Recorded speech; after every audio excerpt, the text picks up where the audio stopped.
salah seorang di antara kamu tidak akan diwafatkan oleh Allah sebelum sempurna rezekinya.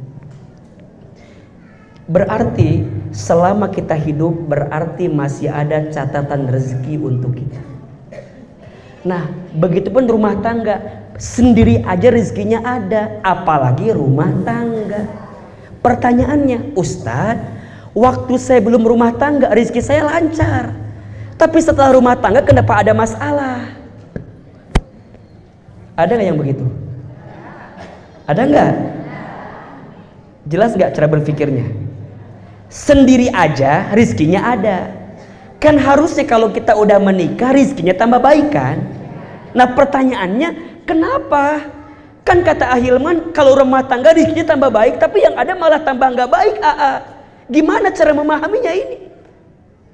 Boleh jadi ada penghalang rezeki dalam rumah tangga kita. Karena hidup rumah tangga itu berdua, berarti ketersalingan dengan pasangan kita. Itu menentukan. Tulis 9 penghalang rezeki di rumah tangga. Jadi bahan evaluasi untuk kita. Kira-kira rumah tangga kita tuh masuk kategori ini enggak? Khawatirnya jadi bagian yang menghalangi rumah tangga kita dari rezeki yang Allah berikan. 1. Kurang bersyukur dan sering mengeluh. 1 apa? Kurang bersyukur dan sering mengeluh. Ustaz tanya, yang sering mengeluh suami atau istri?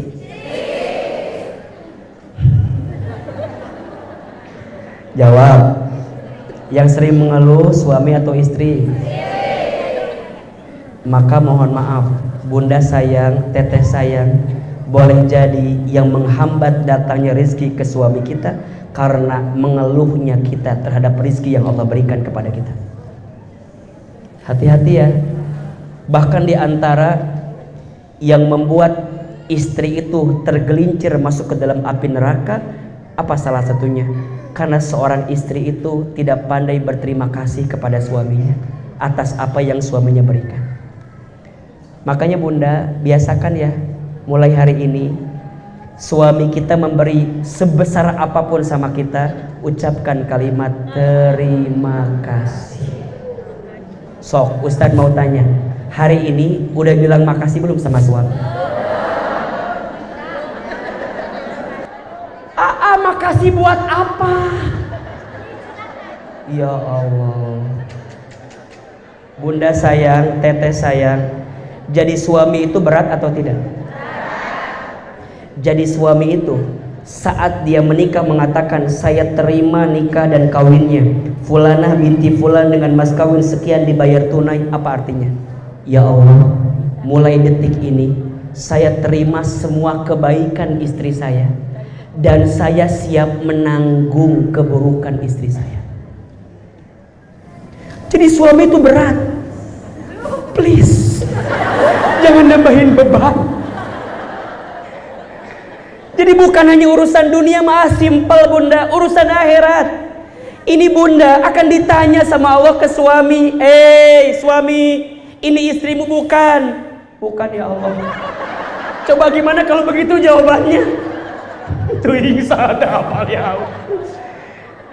Dia nerima ini istri saya, berarti sehelai rambut pun, sehelai aurat pun, tiap langkah pun, tiap detak-detik bunda dimanapun, suami akan ditanya sama Allah tentang bunda.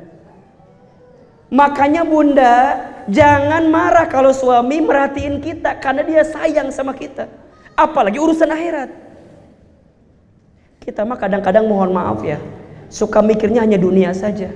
Padahal yang paling penting apa? Akhirat. Dunia mah bentar. Berapa usia kita paling? 60 tahun. Berapa paling? 70 tahun. Bukan ini yang paling penting, tapi akhirat. Makanya kalau suami ngarahin kebaikan buat bunda itu bersyukur, suami yang sayang banget sama kita. Ditanya tuh suami tuh, ini istrimu bukan? Iya. Apa yang kamu lakukan buat dia? Begini. Kalau bunda nggak taat, walaupun suami udah ngasih sampai kebaikan, maka suami nggak akan dihisap. Tapi kalau suami udah ngasih tahu dan bunda nggak taat, Boleh jadi di situ persoalannya. Maka bunda belajar tuh mulai hari ini bersyukur dengan yang suami beri, kurangin ngeluh. Kita makan kalau ngeluh kelihatan banget. Kelihatan nggak? Bunda, istri yang menunjukkan keluhan depan suaminya mempengaruhi psikologi suaminya. Suami berangkat kerja itu bawaannya nggak happy. Benar. Makanya bunda jangan kaget ya kalau bunda tanya kepada suami, ayah, apa masalah yang paling berat dalam hidup kamu? Pasti suami jawab, kamu.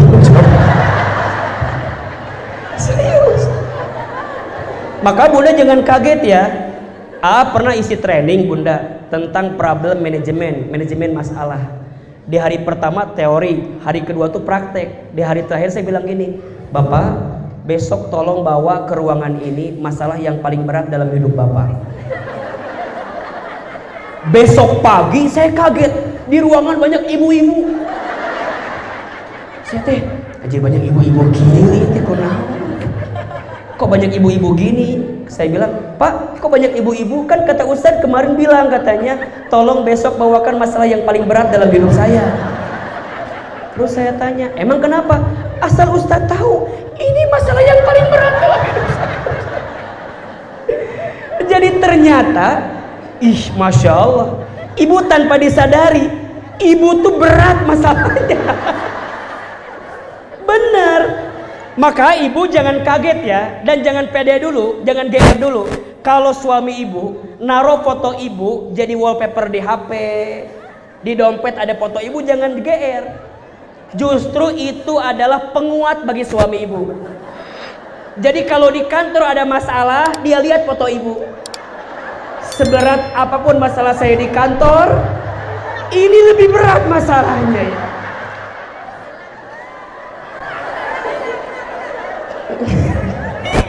Makanya Ahilman fotonya foto keluarga, foto istri saya di sini. Seberat apapun dakwah saya, ini lebih berat dalam hidup saya kan. Jadi jangan GR dulu. Ternyata simple. Istri itu kalau rizkinya suami ingin ditambah, belajarlah bersyukur dan kurangi mengeluh kepada suami. Kita mau dikasih 2 juta, ngeluh. Dikasih 5 juta, dikasih 10 juta, butuh cara apa lagi? Bunda, mohon maaf ya. Uang banyak itu tidak menjamin kebahagiaan. Apalagi nggak punya uang. Pasti itu mah udah pasti. Orang kaya banyak gak yang gelisah? Orang miskin gelisah? Jadi Ustadz bukan pada kaya miskinnya, tapi rada syukur kitanya. Betul nggak? Ustadz pernah lihat ada rumah gede segede alaihim. Gede segede alaihim, gede banget. Tapi rasanya tuh hampa. Ada nggak? Masuk tapi hampa gitu, hampa. Suami di mana, istri di mana, anak di mana, hampa. Karena orientasinya apa? Banyak, tapi nggak ada rasa. Boleh jadi yang nikmat itu bukan yang banyak, tapi yang cukup. Yang apa? Pas mau beli rumah baru, renovasi rumah, ganti kendaraan, bayar SPP anak sekolah, mau umroh, jalan-jalan ke Turki. Lewih ya teman cukup deh ya. Kalau punya rumah nggak usah gede-gede banget lah. Yang penting ada kolam renangnya. Bunda mau nggak ada kolam renang yang paling alami? Riverside. Rumah samping sungai itu. Riverside kan samping sungai kan. Langsung mau jaya aman. Tidak ada perawatan kolam renang. Kadang warnanya berubah, bisa coklat, bisa biru, bisa putih. Jadi ternyata bunda sayang, teteh sayang, rizki itu ya terhambat karena kurang syukurnya kita. Suami kalau pulang ke rumah disambut dengan wajah istri yang mengeluh, capek apa enggak? Assalamualaikum, ayah pulang. Kieu nonton Ikatan Cinta kieu we.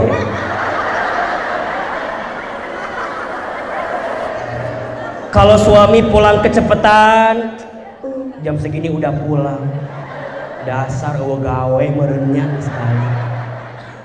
Kalau suami pulang kemalaman, kamana wae atuh gaya, jam sekieu gerek balik, sok. Nggak boleh begitu, itu menghambat rezeki. Menghambat rezeki. Jadi kalau suami pulang, assalamualaikum, ayah pulang, bunda teh langsung, waalaikumsalam. Senang bunda teh. Sedih mah, suami pulang, assalamualaikum. Jangan menghambat rezeki. Kalau bunda nih nyambut suami, waalaikumsalam, ayah pulang, ambil tangannya, cium, cium, ambil tasnya, bunda tanya, tawarin, ayah mau mandi dulu, makan dulu, aku dulu. Kudu gitu ke suami teh. Dan di rumah bunda juga tunjukkan ekspresi bahagia. Pakai pakaian terbaik di rumah teh. Ieu mah kitu we, di imah teh. Meni lieur atuh da. Udah mah pakaiannya pakaian yang itu terus. Di dia tarason, di dia salon pas. Di bau bawang. Liur coba. Udah mah penampilannya nggak benar, ngeluh, capek atuh bunda. Mendingnya kalau ngeluh teh kayak Pevita Pierce gitu, wajah teh cantik gitu nya. Kayak Luna Maya teh naon ngeluh ge da eta mah moal diceraikeun moal eta mah alus teuing eta. Keur mah pas-pasan. Siga nu heueuh wae ieu mah. Bunda sambut suami teh, "Waalaikumsalam, ayah pulang. Ayah, tadi gimana kerjanya?"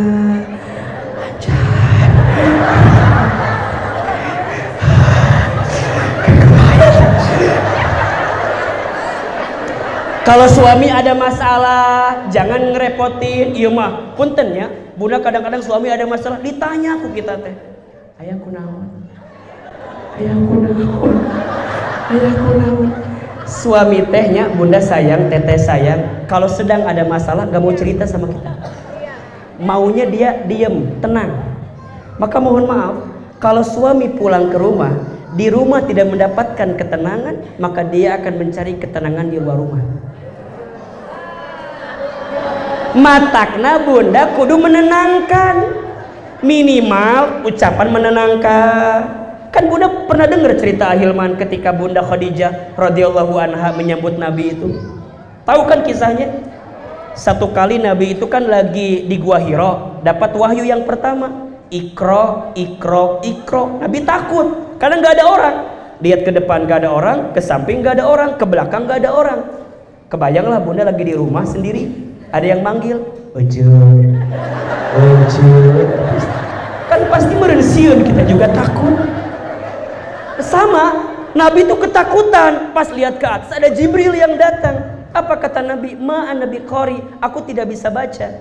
Maka Jibril kemudian selesaikan bacaan Al-Alaq 1-5 itu kan. Iqra bismi rabbikal ladzi khalaq, khalaqal insana min 'alaq, iqra wa rabbukal akram alladzi 'allama bil qalam 'allamal insana ma lam. Beres 5 ayat, Nabi bulu kuduknya merinding, kakinya ketakutan, lari. Sampai ke rumah, buka pintu ketemu Khadijah. Apa yang terjadi? Ketika buka pintu, lihat wajah Khadijah, setengah ketakutan Nabi langsung hilang. Karena lihat wajah siapa? Suami ibu. Di luar ada masalah. Pulang ke rumah, lihat wajah ibu, hilang masalah, tambah masalah. Jadi Khadijah mah wajahnya aja menenangkan, bayangkan. Ibu bayangkan coba. Terus Khadijah tahu Nabi lagi ketakutan, nggak nanya, ya Rasul kunaon henteu. Ya Nabi kenapa enggak? Khadijah tahu Nabi lagi ketakutan, lagi gelisah. Khadijah hampiri Nabi, dipeluk oleh Khadijah, dipeluk, dibisikin telinganya, ya Muhammad, jangan takut, ada aku di sampingmu. Lihat kalimatnya Bunda, jangan takut, ada aku di sampingmu. Kalau di luar sana ada yang menyakitimu, aku yang pertama mencintaimu. Kalau di luar sana ada yang menjatuhkanmu, aku yang pertama mengangkat dirimu. Jangan takut, ada aku di sampingmu. Apa kata Nabi? Jamiluni, jamiluni, selimuti aku, selimuti aku. Ada dua tafsirnya. Satu, diselimuti oleh Khadijah, dipeluk sampai tidur. Yang kedua, pakai selimut. Ini kunci. Kalau suami lagi ada masalah, jangan ditanya, langsung selimutan. Sare tidur. Ibu kadang-kadang nanya terus, ayah kenapa? Suaminya enggak. Kamar mandi ditungguan, ayah kenapa? Rek makan ditanya ayah, suami nggak akan jawab. Memang dia bukan gak mau jawab, tapi waktunya belum tepat untuk gak mau menjawab. Coba bayangin, Bunda, suami pulang bilang gini, Bunda, mulai bulan depan ayah udah berhenti kerjanya. Sok, apa kalimat Bunda? Naon. Kumaha. Coba ulangi ya. Iya mah gak boleh gitu. Jadi kalau suami tuh bilang, Bunda, bulan ini ayah terakhir kerja, bulan depan ayah di PHK, langsung Bunda teh kekepan, set, bisikin telinganya, ari kamu mikir nggak gitu kan?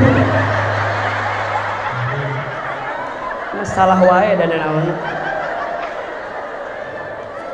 Ari kamu mikir, cik atuh mikir mana teh kumaha? Bunda nggak boleh begitu. Kalau suami lagi ada masalah, Bunda kuatkan. Ayah, kamu boleh berhenti dari pekerjaanmu, tapi kamu nggak pernah berhenti jadi suami aku yang terbaik. Gitu dong. Ini mah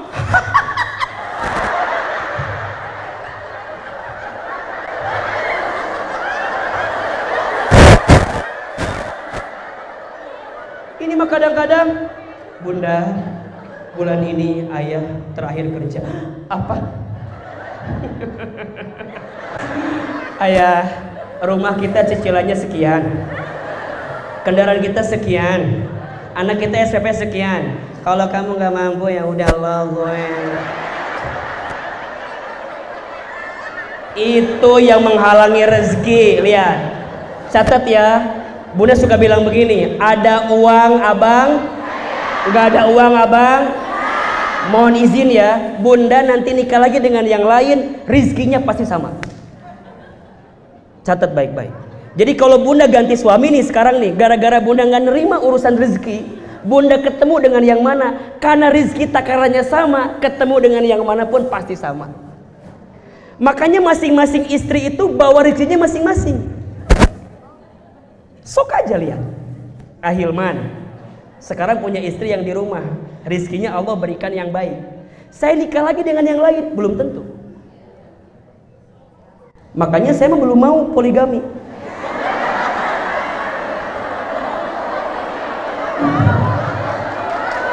Bener kan jawaban saya kan? Coba boleh nggak Ahilman poligami? Ari ibu saha ngatur-ngatur saya segala meniriwu.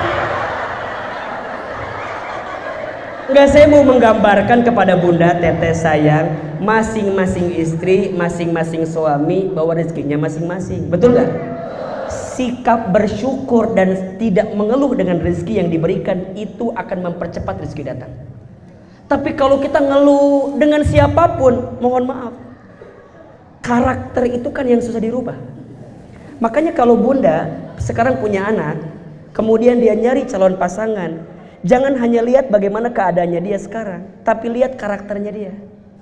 Ada anak dari orang tua yang mohon maaf mungkin kaya, tapi kalau karakternya nggak ketemu rezeki yang dekat, nggak jadi rezeki juga. Berarti sikap kita untuk bersyukur, tidak mengeluh akan mempercepat rezeki. Sebaliknya, kurang bersyukur, dan sering mengeluh menjadi penghalang datangnya rezeki di rumah tangga. Jelas kira-kira? Jelas kira-kira? Maka kuncinya mulai hari ini bunda pulang ke rumah, tatap wajah suami bunda. Ayah, ayah, ayah. Kata Ahilman, aku harus bilang makasih sama ayah. Cek suami teh, makasih kenapa? Iya, ayah udah baik sama kita, ayah udah kerja buat kita. Itu luar biasa. Dan bunda tahu nggak apa yang bunda impikan? Istri yang paling bahagia itu istri yang saat nanti dia wafat, suaminya datang ke depan bilang gini, terima kasih sudah menyolatkan istri saya. Selama saya nikah dengan istri saya ridho. Dia adalah istri yang baik selama hidup dengan saya. Itu surga dibuka, silahkan. Makanya mulai hari ini bunda pulang ke rumah suruh suami latihan sambutan. Udah oke, lancar sambutan. Ayah sini, ayah sini. Sambutan heula, lamun mama maut kumaha aya kamu.